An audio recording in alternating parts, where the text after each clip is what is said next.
Le cinéma était l'un de nos grands sujets de conversation. Sur ce point, Alexandra Struck, Daniel Gélin, Boris Vian, Roger Vadim étaient absolument intarissables. Nous assistions, comme de bons petits soldats, aux 3 séances de la Cinémathèque de l'avenue de Messine, et après ça, on se précipitait au bar vert pour en discuter. Le bar vert, c'est une ancienne boucherie. Et on a gardé les grilles, d'ailleurs. Nous continuions nos discussions comme ça pendant des heures et des heures, et quand le bar vert fermait, après que nous ayons bu du café au lait, ce qui était une chose fort rare à cette époque, on se retrouvait sur le trottoir. Et là, continuait la conversation, et le ton montait. Le ton montait parce que nous discutions de choses aussi graves que les mérites comparés de messieurs Murnau, Fritz Lang ou Stroheim, mais vraiment le ton montait très très haut et très fort.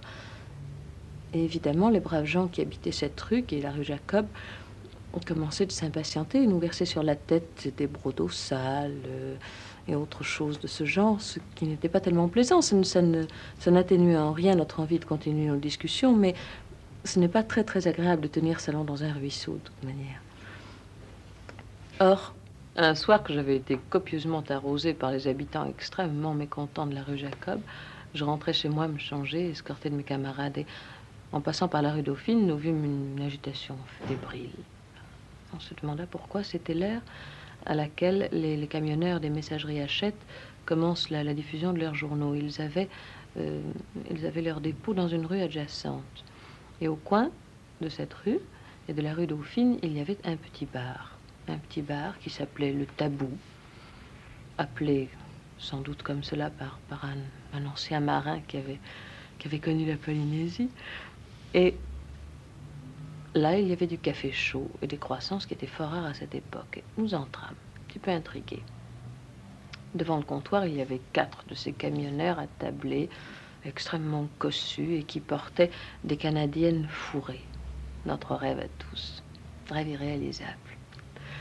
Et derrière le bar, il y avait les propriétaires de cet endroit. Lui était un tout petit homme, mais minuscule. C'était un des plus petits couples que j'ai vus. Ils étaient là derrière comme des marionnettes. Lui avait des cheveux bruns et frisés qui dépassaient à peine le comptoir, et il était ancien commis charcutier. Il faisait la conversation.